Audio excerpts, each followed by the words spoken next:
Welcome to Walk Away Wealthy. I'm your host, Alan Terrell Gregory. If you're thinking of selling your existing business or looking to untangle yourself from your old business so you can start a new one, you came to the right place. Today, I have a very special guest, Lesley Vossenkemper, owner of Scale Up Strategies. Welcome to the show, Lesley. Thank you. Thanks for having me, Alan. Absolutely. So tell us a little bit about yourself. Sure, you bet. So for starters, I'm the daughter and granddaughter of entrepreneurs. So my whole life, business has just been the conversation at the dinner table. So business is definitely part of my wiring. In my career, I was afforded an opportunity shortly after I graduated from college to join a company that was an early stage business that was stable and growing, but they wanted to open up a new vertical. So I joined as employee number 3 of what was essentially like a little startup within that business. And I was there for 15 years and had an opportunity to take that from 0 to 70 million. And that was through a lot of organic growth and also through some M&A. After made my exit from that business, I held a couple different executive roles in companies that were growing fast. One of those roles was a GM-like role, actually at ACT, the test company, where I led the strategy and acquisition of the largest investment they ever made. And so in my career, I've been through 7 mergers and acquisitions, a whole lot of growth and change strategies, and kind of get back to my roots of being a builder, helping other business owners grow and scale their business. Nice. Well, that's great for our listeners because we certainly want to talk about that. The whole point of this is to make sure that we educate the listener on what it looks like to potentially sell their business. So you've got a breadth of experience, and I'm glad you have that. That's great. So the next question I have here is, how and why did you get started helping business owners preparing for retirement? Yeah, great question. I never imagined that being the path I would find myself on. But as I've been working with a lot of these smaller companies, most of my clients have been under $20 million in annual revenue. And a couple of them along the last couple of years have either gone out to try to sell or decide if they wanted to sell. And another is actively in the process of trying to decide when, how, what does he need to do to prepare. And this spring, I got involved with a sell-side M&A firm. Kind of happenstance, they needed a specific type of consultant to help engage on a client. And so as I started working with them on a project, I became interested in just the sell side process, always being on the buy side in my executive roles. It was interesting just to reverse the thinking as a seller approaching the process. And as I was networking this summer, I met a local business broker and was kind of catching him up on my journey. And he said, "Have you ever considered becoming a SEPA?" I'm like, "What's a SEPA? Never have even heard of that." And so when he said, certified exit planning advisor, I kind of thought, what is that? I'm all about helping companies grow and scale. But when I looked into the methodology and what it was, that the whole thing really sits on the value acceleration framework, I became really excited by the idea of having more structure and helping companies grow and through the lens of building value.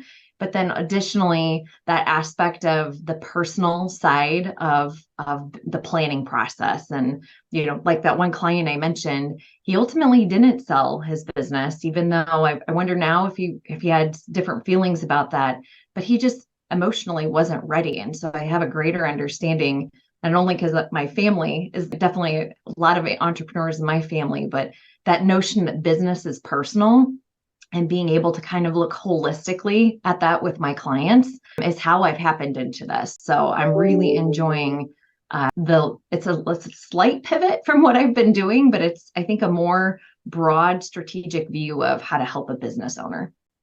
So something that I'm sure the listeners want to know is, what are some of the things that a business owner needs to do to prepare for an exit? Yeah, good question.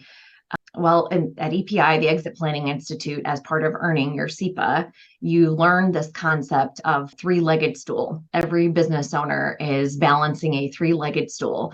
One leg is their personal life, one leg is their business, and the third leg is their financials, which, of course, are not mutually exclusive from either of the other 2 legs. But how to go about planning involves all 3 legs, and it really should be a holistic planning process that is considerate of all pieces. And so I think, each one of those, there are a lot of providers out there who can help in individual lanes, each individual leg of those stools. But I would really encourage business owners to be trying to engage somebody who helps them think holistically about each one of those. So regarding that client that you talked about that ended up not selling, what are some of the things that you were able to help him understand that he didn't understand before?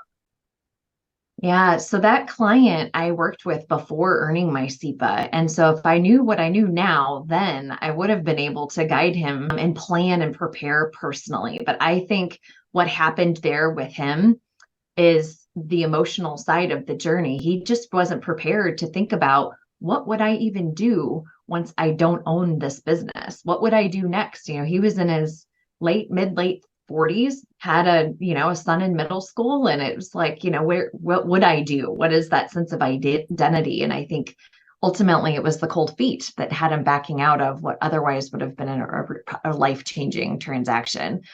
So that's what I would have done if I had the training that I have now. It would probably have been a different outcome.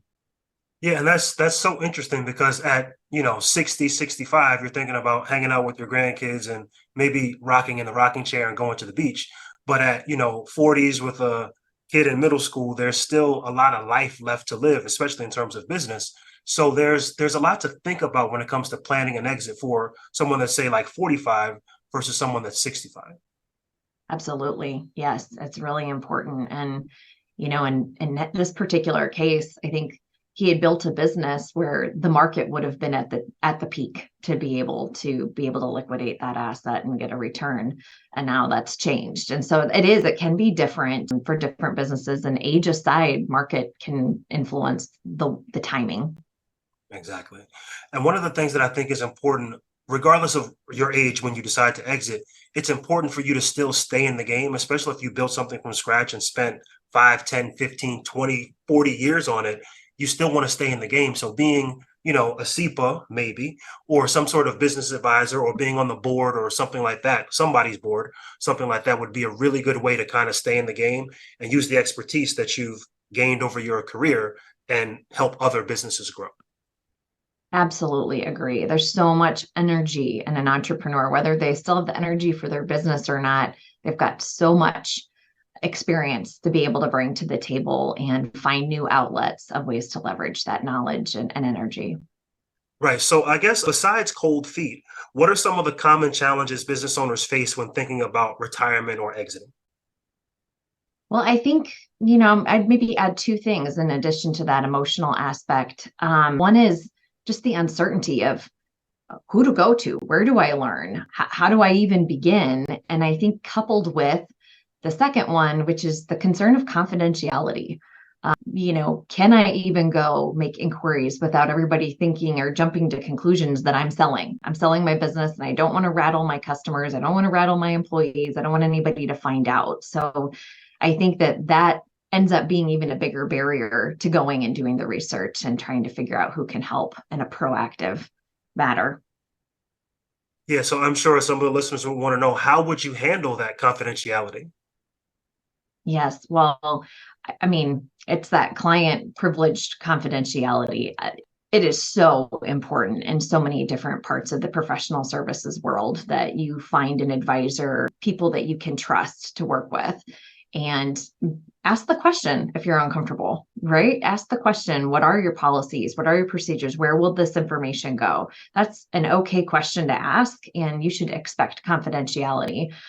Even when I'm connecting clients with other advisors they need. So let's say they need to meet with a business broker, or they need to meet with a CPA or estate planning attorney.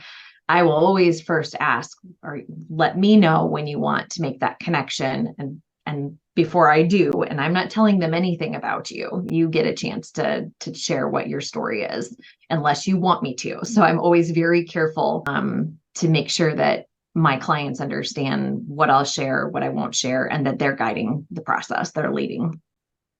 Something I find interesting also is when you get information from a client, especially if you're like the lead advisor and you haven't really worked with the team that you're, talking about, the wealth advisor and the other attorneys and people like that, you may even want to redact some of the information just to give them a feel of what the client is like and see how they react to that. The reason I say that is because if you look at an attorney who's going to want to see everything right up front, he's probably going to be somebody that may potentially break confidentiality because he wants to know all that. If someone is willing to allow you to send them, especially from an advisor standpoint, if they're willing to work with you, even though you sent them redacted information, that gives you that one extra step of saying, hey, I am serious about keeping my client's information confidential. If you're still willing to work with me, knowing that this information is redacted, great. And then after we get a feel for each other, then we'll unredact it and go deeper. I just think that's a really good way to kind of test the water, so to speak.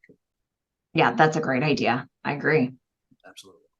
All right. So can you tell us some favorable trends for business owners right now?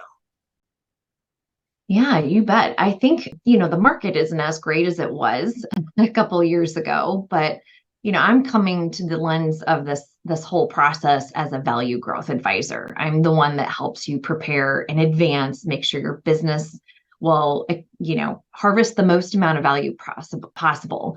And with the market being where it is, I am looking at this as an opportunity. It's time, right? Like it's a great opportune time to be able to invest in improving your business, going ahead and putting together that holistic plan. And that way, when and if the market, however it shifts for your particular industry, that you're ready and feeling more in the driver's seat to be able to act on an exit strategy. Getting your business ready and getting that holistic plan in order and in place is what I see as the opportunity right now. And there's a growing number of SEPAs. What is there, like 1,000 more every year or something that are earning this credential? And I think that's a terrific opportunity for business owners because they have people who are being trained, are advising, whether all those different kinds of roles that we've talked about have that SEPA credential and can be, really form a team around an owner and be speaking the same language, which is different than it was 10 years ago. And for the listener, you guys probably know that I'm a SEPA as well, and I'm usually interviewing SEPA, so I share the credential with Lesley.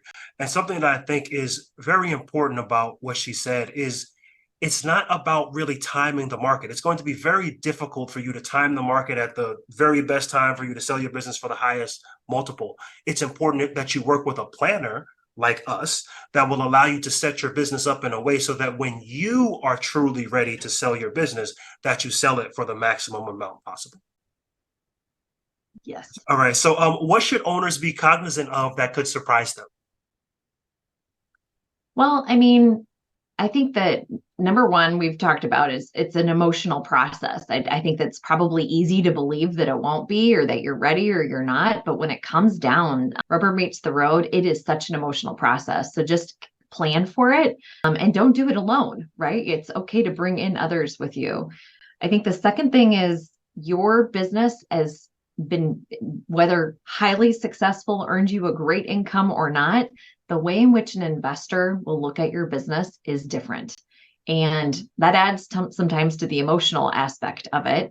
But you can learn that information around how an investor will look at your business far in advance of being able to actually go to market. So that's part of that learning, planning, education process is understand that. And that way you're better prepared and not frustrated once that time does come. And then I think the third thing is this is not fast and it's not easy to sell a business. Manage your expectations around the timeline and what it takes to actually go to market and lead to a successful transaction. Yeah, so as an investor myself, we do look at your business differently than you look at it. Sometimes owners, and I've heard this a lot, and they tell me that I'm quoting them, my business is valued on the revenue that it makes. And I'm like, no, it's valued on the profit that it makes me when I take it over without you having to be there. That is how an investor looks at your business, ladies and gentlemen. Be very cognizant of that. That is how we look at it. So Lesley, I wanted to ask you this because this was part of what you had said previously. How much time is needed to plan and execute a successful exit for a business owner?